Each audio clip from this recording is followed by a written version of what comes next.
Have you ever pondered the depth of the homelessness crisis in America? It's a reality that is both pervasive and deeply troubling. The question is, just how deep does this issue reach? In the United States, homelessness presents as an enduring and significant concern.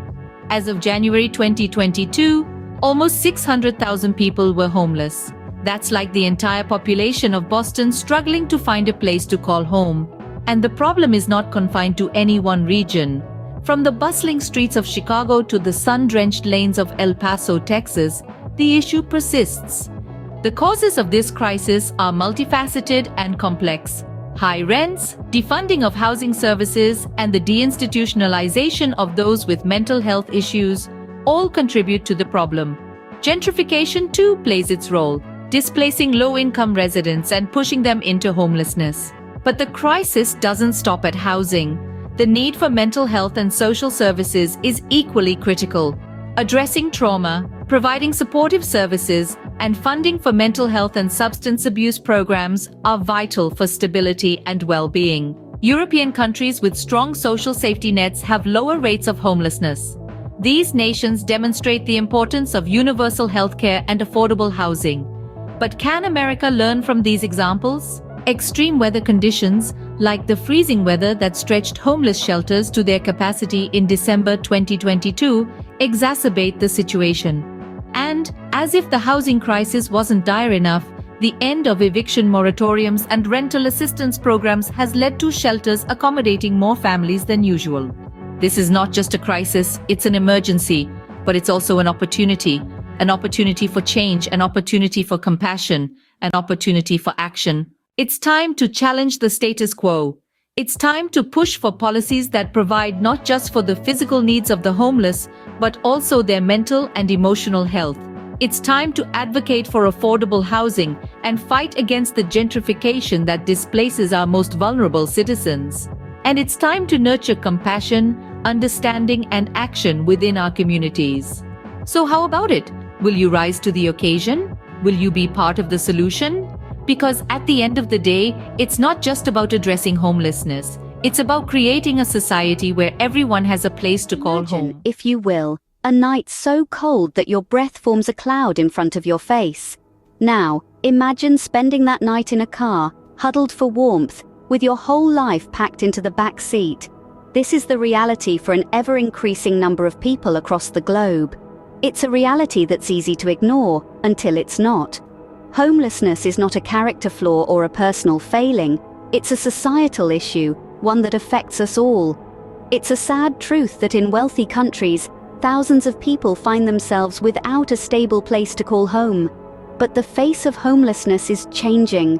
More and more, it's not just people on the streets, it's people living in their vehicles. In the United States alone, over 500,000 people are homeless on any given night. An estimated 1 in 5 of those individuals are living in cars, vans, or RVs, according to a report from the National Alliance to End Homelessness. And the numbers are growing. In cities like Los Angeles and San Francisco, vehicle residency has shot up by more than 50% in the past 5 years. But it's not just an American issue. In Australia, a census from 2021 found that nearly 10,000 people were living in cars. In the United Kingdom, charities have reported a 45% increase in people seeking help because they are living in their vehicles. These are not just numbers. These are people.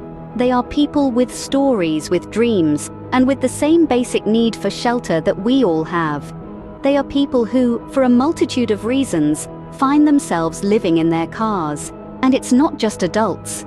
The National Center for Family Homelessness estimates that 1 in 30 children in the United States will experience homelessness at some point in their lives.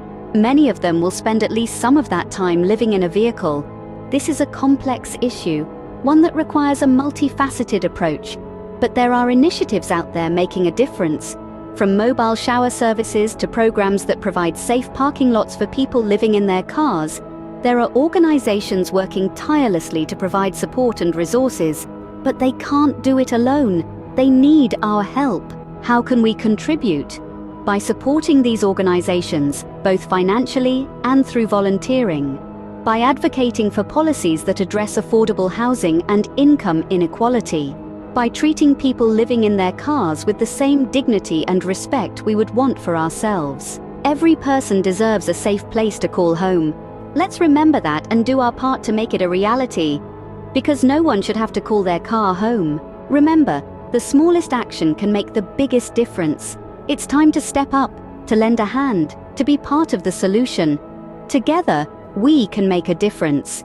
So take action today, because tomorrow could be too late. Ever wondered how a simple act of kindness can transform a community? Well, today we're diving into the story of Hennepin County in Minnesota, a place that's been making headlines for its unique approach to combating homelessness. In the wake of the COVID-19 pandemic, Hennepin County found itself grappling with a rising homeless population, but instead of turning a blind eye, they took action using federal pandemic aid packages to kickstart an ambitious plan. The first step was the opening of new emergency shelters. These haven't been your typical makeshift tents in parking lots, but actual properties, hotels to be precise, where at-risk individuals could find temporary refuge. This housing solution wasn't intended to be a band-aid fix, though. The county had a long-term vision. They purchased these hotel properties with the goal of converting them into permanent affordable housing. This strategy proved to be more than successful. The majority of those who were moved into the hotels during the pandemic now have a permanent place to call home. The lack of affordable housing remains a daunting issue nationwide, leading some communities to resort to criminalizing homelessness. However, Hennepin County has shown that there's another way. By owning the properties being converted into affordable housing, they've managed to sidestep federal funding restrictions. To put it simply, Hennepin County has turned the crisis of the pandemic into an opportunity to tackle homelessness head-on. They've allocated a significant portion of their pandemic funding to these initiatives, demonstrating a commitment to creating lasting change. In conclusion, Hennepin County's approach to homelessness is a lesson in creativity, compassion, and the power of community. They've shown that with the right resources and determination, it's possible to make significant strides in addressing homelessness and affordable housing. So next time you read about homelessness in the headlines, think about Hennepin County and their innovative approach. It's a testament to the fact that even in the face of adversity, positive change is possible.